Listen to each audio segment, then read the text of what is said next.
was on Sharpton's show yesterday trying to make this point as to why, what is driving some of the hype about Ebola. Part of it is just that apparently there's a perception that it gets ratings. And, we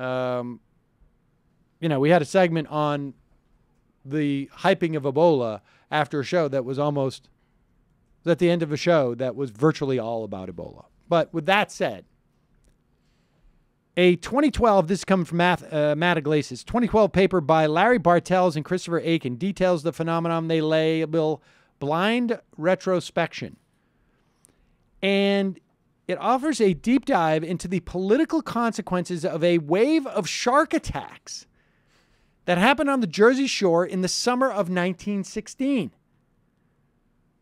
Looking at Woodrow Wilson's 1916 re-election bid, Bartels and Aiken show that Wilson's vote fell by about 10 percentage point in shark-afflicted communities relative to where it would otherwise have been.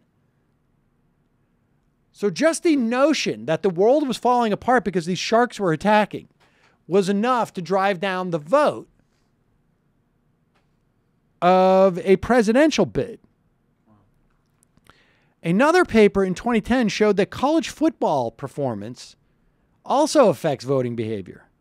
A win by the local team causes the incumbent to receive an additional 1.6 percentage points of the vote in the Senate, gubernatorial, and presidential elections.